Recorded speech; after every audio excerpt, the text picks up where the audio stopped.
আমি আল্লাহ রাব্বুল আলামিন গোশত বানিয়েছি, গোশতের ভিতরে আমি আল্লাহ রাব্বুল আলামিন হাড্ডি দিয়েছি বান্দাবান্দি, হাড্ডির উপরে আবার আমি সুন্দর করে চামড়া দিয়েছি।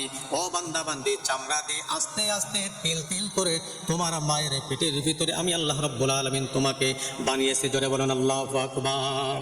আল্লাহ রাব্বুল আলামিন উদাহরণ দিয়ে বলেন, ও পৃথিবীর মানুষ শোনো, তোমার মায়ের পেটের ভিতরে আমি আল্লাহ যদি তোমার একটা হাত না দিতাম, আমি আল্লাহ যদি তোমার একটি পাও না দিতাম, আমি আল্লাহ যদি তোমার একটি চোখ না দিতাম, ও পৃথিবীর মানুষ শোনো, আমি আল্লাহ যদি তোমার একটি অঙ্গ প্রত্যঙ্গ হানি করতাম, পৃথিবীতে আসার পরে সমস্ত মানুষ মিলিয়ে আমি আল্লাহর কিছুই করতে পারতে না। ও বান্দাবান্দি, তোমরা কি সেই দিনের কথা ভুলে গিয়েছো? এরপরে তোমার যখন নির্দিষ্ট সময় আসলো, সুম্মা নুখরিজুকুম তিফলা, তোমার মায়ের পেট থেকে নির্দিষ্ট সময় যখন আসলো, তোমার মায়ের পেট থেকে আমি আল্লাহ রাব্বুল আলামিন আস্তে করে টান দিয়ে পৃথিবীর জমিনে তোমাদেরকে আমি আল্লাহ রাব্বুল আলামিন এনেছি। জোরে বলুন সুবহানাল্লাহ।